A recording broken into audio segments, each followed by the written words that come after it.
Hey you, and welcome. My name is Mike, and in this old video I have a story for you today that is very, you know what it is, it's very Shakespearean.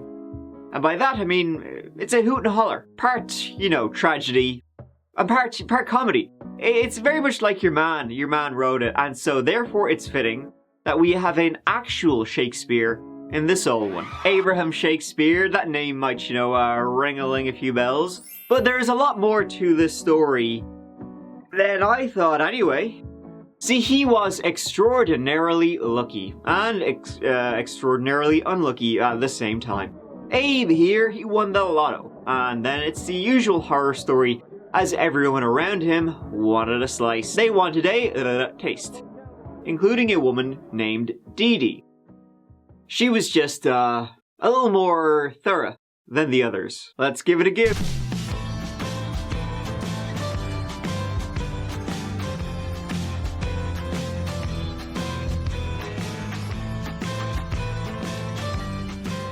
Florida, of course, come on, where else? Giddy up. Tampa, specifically, the whole story takes place around kind of the greater Tampa area. You know why? Because that is where Abraham Shakespeare lived. Before we get to Dee Dee, we gotta start with Abe. Something, kind of biblical about his name. And the people in the story certainly broke all the commandments, especially that important one about, I think it's like, don't be a shithead, something like that. But once again, before all that, let's talk 2006, because that is the year our Abraham Shakespeare, he won the lottery. He won the $30 million jackpot, electing to receive it all at once, a lump sum, so it was $17 million. That's a fair bit of money, alright. Abraham was born in 1966, growing up in Lakeland, in very poverty-ridden circumstances. He dropped out of school in the 7th grade, so when he was about 12 years old, and as a result, he was illiterate. He would work a number of odd jobs, including burglary, and he was jailed for a time. But by all accounts, he was, quiet, introverted, a humble dude, and that time inside made him a hard worker. He avoided booze, he avoided drugs, and he would have a child in 2000. In 2006, Abraham was 40 years old, and on a fateful day in November of that year, him and a co-worker, a Michael Ford, were driving towards Miami when they stopped off at a convenience store in Frostproof. There, Abraham asked his co-worker to get a couple of lotto tickets. As luck would have it, he bought a $1 million mansion, $100,000 cars, Rolexes, and was generous with the, loads of people who came out of the woodwork looking for a taste. He would take big cruises with all his mates, holidays. His friends would, hey man, here, listen, bit behind on my mortgage, would you mind? And he would. Michael Ford, the person who bought the tickets, would take Abraham to court, saying, no, he stole the tickets from me. The court would rule in Abraham's favor. When you look at the story at this point, it's kind of like, you hear those horror stories all the time, right? Guy wins lotto, 2 years later he's back, working at McDonald's or something, he pisses the money away. That was sort of happening here with Abraham. But also as it went on, again a horror story of people who come into, lots of wealth, Abraham was becoming increasingly depressed because he didn't have any friends. People were calling him 24/7, looking to hang out and looking for handouts. He couldn't trust that anybody was generally, wanted to be friends with him, or were just looking, just viewing him as a cash cow. That's the way it seemed. Everybody around him was suddenly acting like that, apart from his mother. And that, $17 million, it would have lasted longer if he set it on fire. Less than 2 years after he won, he was down to his last million. I really would like my old life back where I could walk the streets like a normal person, but got people coming up asking for money. And it was then, around 2008, that Abraham was approached by a Dorice Dee Dee Moore.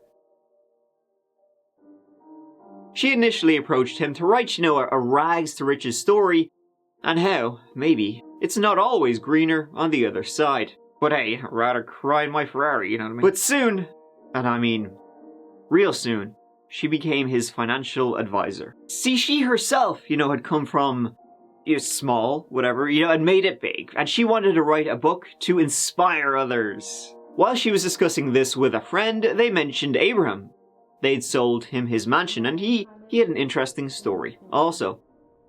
When introduced, Dee Dee was shocked that nearly all of his fortune was gone. What's left for me? She thought. Like I said, Abraham, he left school early, so he didn't really have much of an education, and especially not when it came to, finances, money stuff, like how to make sure your money doesn't get pissed away. So Dee Dee, a successful businesswoman, she said, here, I'll give you a dig out. I'll help sort out your money, help invest, all that sort of stuff, so you'll never have to worry again. She became his financial officer, advisor, whatever. And so he trusted her. And when it started, she did really help him out. She did go to work. She helped him invest in the right places, in the right assets. She started going after people, that he had initially, loaned people some money, and these people obviously never had any intention of paying it back to Abraham.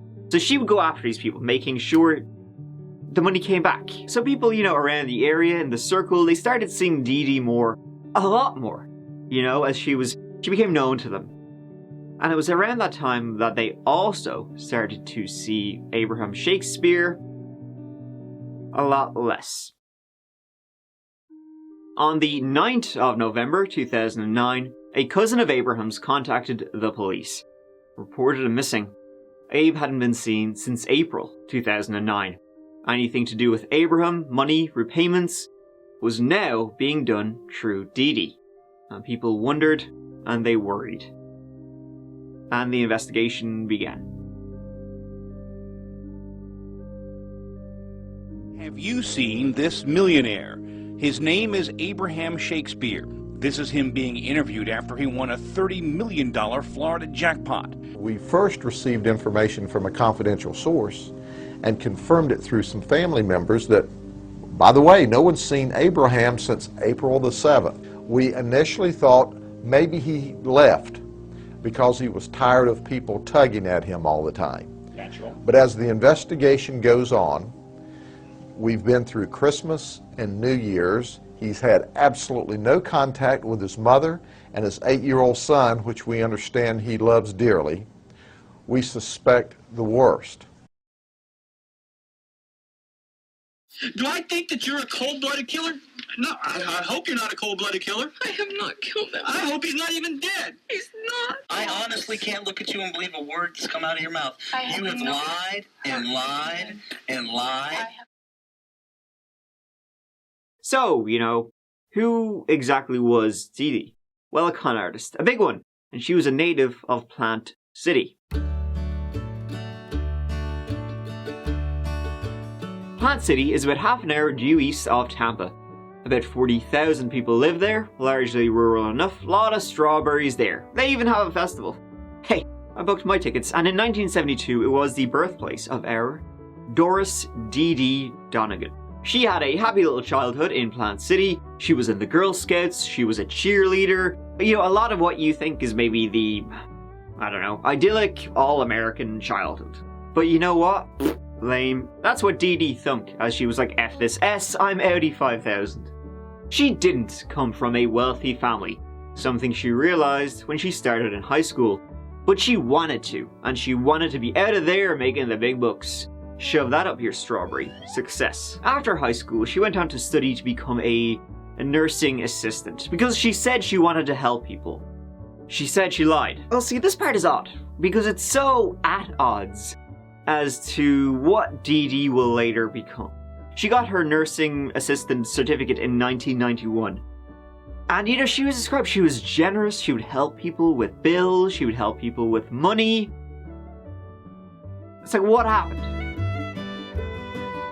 In 1992, she married James Moore, and it seemed to have been a happy enough marriage to welcoming a child in 1995, Robert. It seems Dee Dee remained a nursing assistant for about a decade before she started looking up. She wanted to be a businesswoman. And she began a string of businesses, right? None of which would be successful. Off to a great start. She worked as a saleswoman for Nextel, right? They sold phones back in the day. You know, that rad flip shit? That. And she had her own business, all about cellular. And she also worked for a couple of multi-level marketing companies, Mary Kay being one. And to go along with her string of, businesses, she had a string of arrests. In 1999, she was arrested for shoplifting. In 2001, she bought a car. She couldn't keep up the repayments. She signed a couple of phony checks, but avoided prison time, 12 months probation for her. She was then arrested later on for insurance fraud and for falsely reporting a crime. See, get a load of this. Remember the car I just mentioned that she bought and she couldn't keep up the repayments on? Well, what happened is, to get out of this, she thought, right? She tied herself up and threw herself in a ditch. Then when a car drove by, she flagged him down and said that she had been kidnapped, she had been sexually assaulted, and it was done by these 3 Hispanic men who stole her car. They had held her at gunpoint the entire time. She went to the hospital, she went to the rape crisis center, and the police, started up this big investigation. And then a couple of days later, this guy, hearing about this investigation and this horrible incident, he was like, yeah, that car is on my property.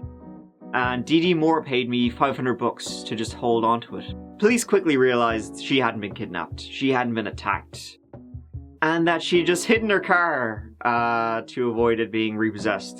So, strangely, she'll do a lot worse than that. That same year, in 2001, her landlords filed suit against her and her husband James for not paying rent. She told the landlords that people were after her. Specifically, who was after her? The non-existent kidnappers, perchance? Not this time. It was an ex-Nextel employee that she had just fired. And after she fired him, well, this guy, he did not like that. He went onto her property, onto her lawn, and he set his contract on fire. What a mad lad. She said she was now scared. She couldn't, she just couldn't pay rent because she was being, harassed and stalked by some scary guy. And there was no proof of any of this. No one witnessed the story she told. They were kicked out. Around this time, she owed her landlord $3.5 grand and a radio station $20 grand. She had bought ads to sell the cell phones.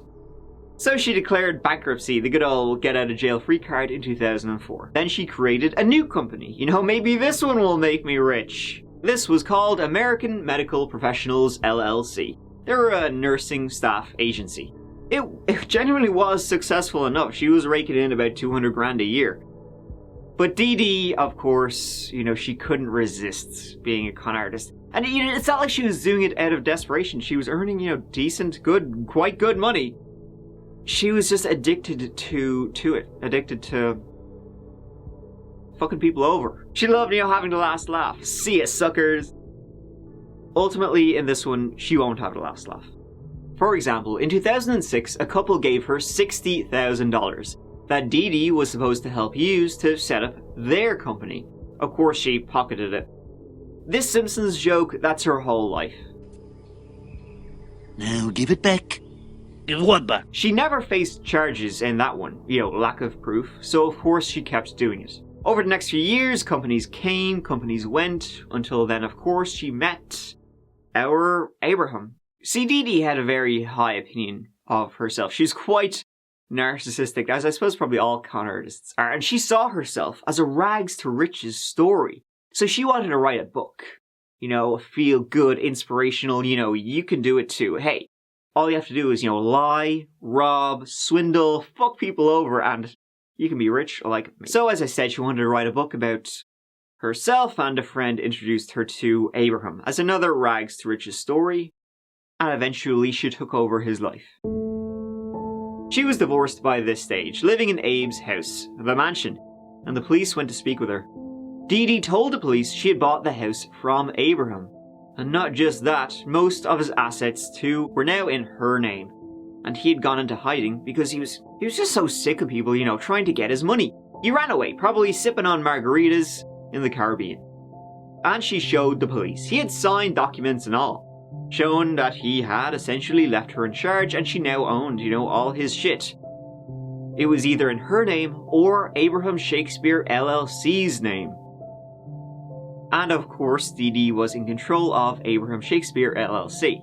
He had also signed her over, to power of attorney. essentially, so she had control of his entire life. But most importantly, out of all this, Dee Dee, she didn't know where he was now. She was like, racking my brains. Because he wanted to pretend he was dying of AIDS so that he doesn't have to pay child support and people won't look for him if he's dying of AIDS. The police spoke with everybody who knew him and no one had seen him. They had heard he was on a cruise. Oh, or maybe he was in Jamaica. No, it was Miami. Actually, I heard Barbados.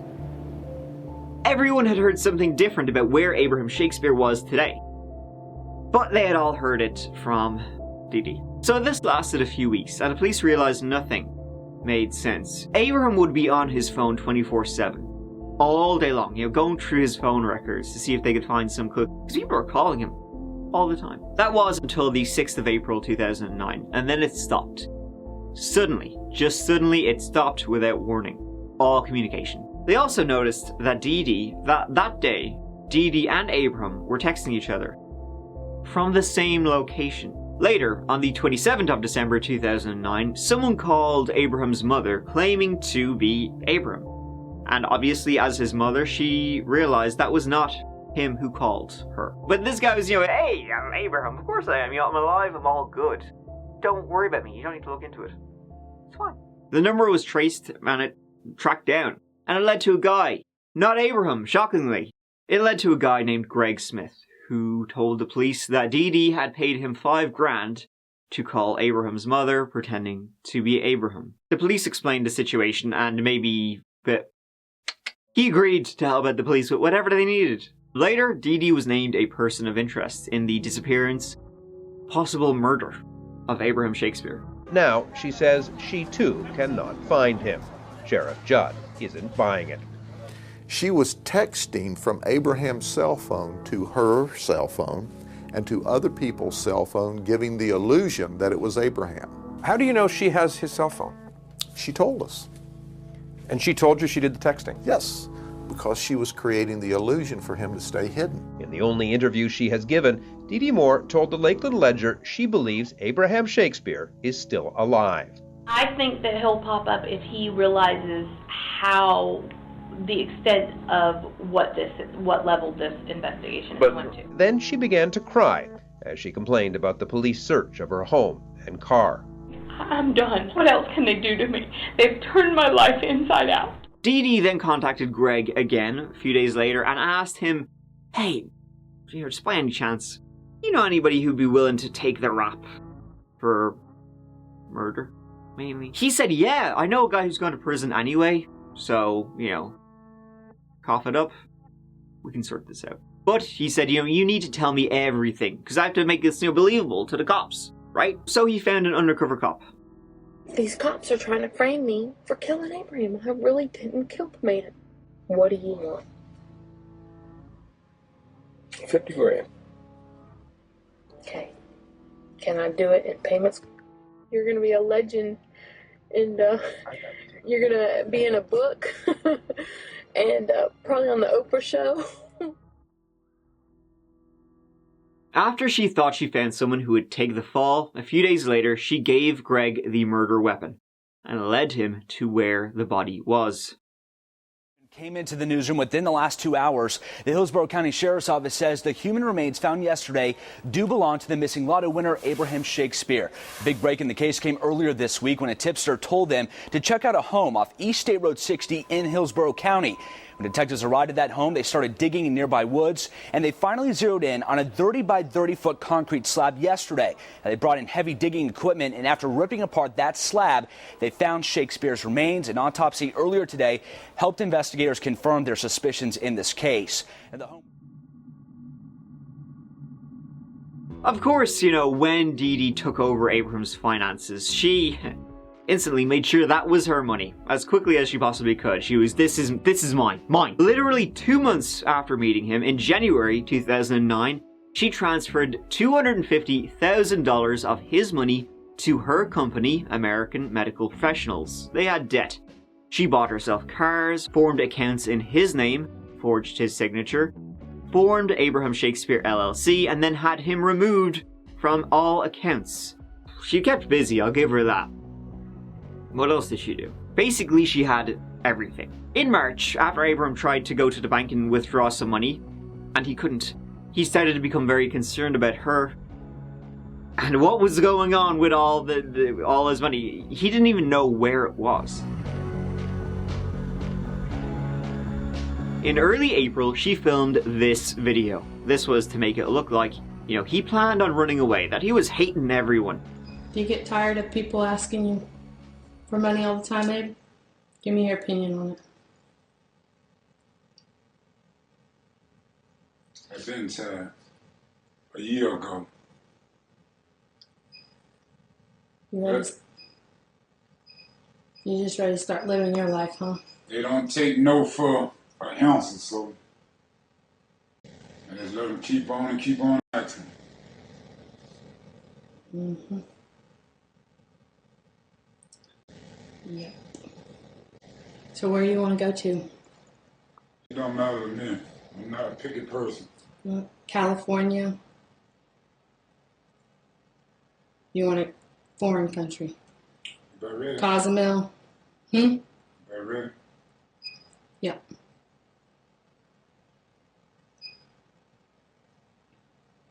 Well, how do you like, are you going to miss your home? Yep, I miss it, but life goes on. And then, oh yeah, she killed him. And she would show people this video, being like, here, he clearly was going out of town. He's probably going to California or something, He talked about it. At one point, she approached the mother of Abe's son, offering her a $200,000 home if she told the police she had seen him recently. The day after she killed him, her and Abraham were supposed to go to a meeting. And when he didn't show up, she told the other people he had an accident with a sex worker and had to go to hospital. That's all. And he was never seen again. She then had her ex-husband, James, dig a hole for her in another mansion she bought with Abe's money. He didn't know he was digging a grave. And when he filled it in with concrete, he didn't know there was a body in there. So when, on the 25th of January 2010, she brought Greg Smith and showed him where the grave was, he immediately told the police. Abraham was positively identified. He'd been shot twice in the chest. A later search of her office would find blood on the carpet, where she'd shot him. Likely what happened is Abraham, he went to her office in her home, confronted her, and she shot him dead. After that, the body's been found. Dee Dee, surprisingly, she contacted the police, because she had a story to tell. She said she didn't kill him, but she knew who did. It was a drug deal that went bad, and the guy's name is, I just found it out. Did you know I'm not the one that shot him? I wouldn't hurt. Then who did, Dee Dee? Tell us. See, according to her, Abe was involved in some drugs business. Things went wrong and yada yada yada, they killed him in front of her. She was terrified. It was like when the guy burned paper on her lawn. So that's why she didn't go to the cops. And it's time for you to tell the truth. Plain and simple. You can't keep spinning lies. You can't keep throwing everybody and their brother underneath the bus. Because everybody and their brother had something to do with it. One of those people had something to do with it because one of those people knows. Because those are the people that wanted money out of him, Greg. The person who knows is you. One of the persons out of all this that knows is you. Okay? You're the one who had the hole dug. You're the one who had the body put there. It's your property. All the money's in your name. Everything's you. Okay? The only person who's going to answer questions here is you. End of story. Okay? Nobody here has lied except for you. Because you don't believe me.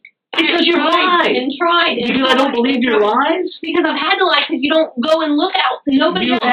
You don't listen to me. You haven't had to lie, Dee Dee. Yes, I have. No, you have not. I have had to rely profusely because you don't believe me. You don't believe me. I don't believe you because they're lies. How can I believe lies? You lied because I don't believe you. That makes no absolute sense at all. I didn't believe you because they were lies. I have ran so many bullshit lies and little things, rabbit holes, as my partner here likes to talk about. I've ran through all of these. It is getting pathetic. So far, all the shit you've given us isn't panning out. Because I didn't know their name, and I kept telling y'all that. There, you're putting a plural, their name. Is it 1 person, 2 people, 12 people? I mean, I think tomorrow we're probably going to get a phone call about 10 o'clock in the morning saying, guys, I really want to come in and talk to you. This time I'm going to tell you the truth. I've told you the truth we're having a party, and there's 40 people down my office, we had a cake going. Hang on, hold on. At the beginning, you told us the truth? You threatened to. Hold on, let's go back to the beginning. Abraham's alive, and I talk to him all the time, and I text him, and he calls me back. There's the beginning. That was the beginning for 2 goddamn months. They let her go while they awaited the arrest warrant. Local Live and First on West, defiant, tearful, and claiming she's not a killer. Now, the woman linked to the death of a local lotto winner, Abraham Shakespeare, is speaking out. Because the media will not leave, and this is an intrusion on all my neighbors, and they don't deserve any of this. Dee Dee Moore started with one message, but quickly shifted gears when asked about the murder of Abraham Shakespeare. Because I have never hurt that man. He knows everyone knows I would never hurt that man in any way. Did you murder Abraham Shakespeare? Absolutely not. And Dee Dee, you indicated you know who pulled the trigger. I have given all the information to the sheriff's department. With the situation and how it went down, I wouldn't believe myself. I would say, lock her up. I would, but there's always 2 sides to every story. There's always more to any situation. God up above knows I didn't shoot that man, and that is the only person I have to answer to. They got the arrest warrant on the 2nd of February, and she was charged with first-degree murder. She pleaded not guilty. She and her defense kept up with the drug dealer story. She went on trial in 2012. While she didn't testify, she did make a scene. A couple of times. Ms. Moore, I'm going to tell you once again, you need to compose yourself. Do you understand that? We're not going to go back and forth. You need to compose yourself, and I'm about to give you time to do that and to speak to your lawyer, at which time y'all will make a decision about how you approach your cross-examination. Detective David Clark testified Moore got so desperate after he caught her in another lie that she offered to have sex with him. She told me that she could get a free room at the Hard Rock Casino and her perform sexual acts on me. She actually came toward me and she said that I wasn't going to get angry, that I was going to have sex with her. She said she was very attracted to me and hoped once her name was clear that I would pursue a relationship with her. I've told you before, it's not in your... Dee Dee Moore nearly got thrown out of the courtroom for making faces during testimony.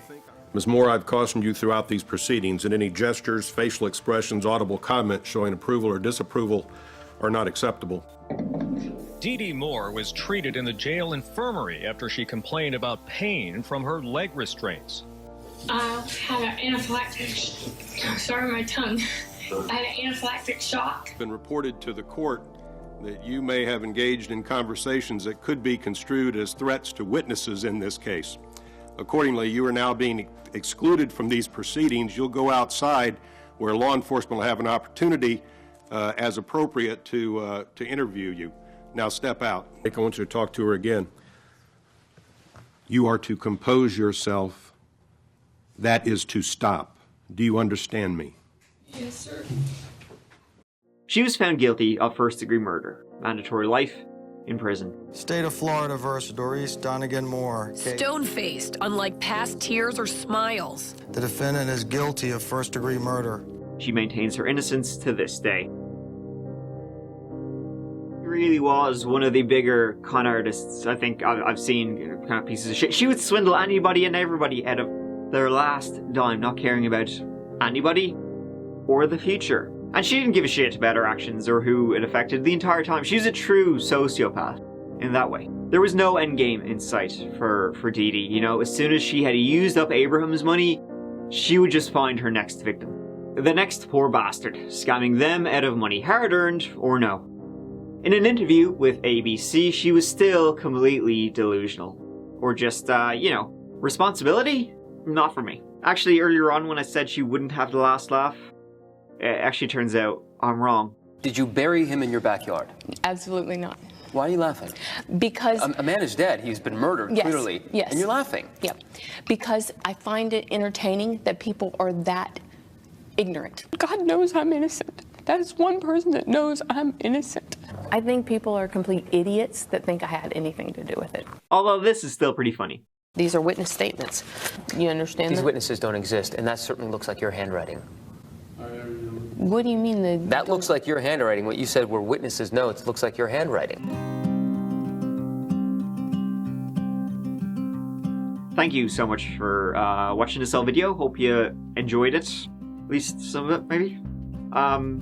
Here, go on. I'll see you as always real soon in the next old video. Until then, please, as always, take care of yourselves. I love you. Mike out.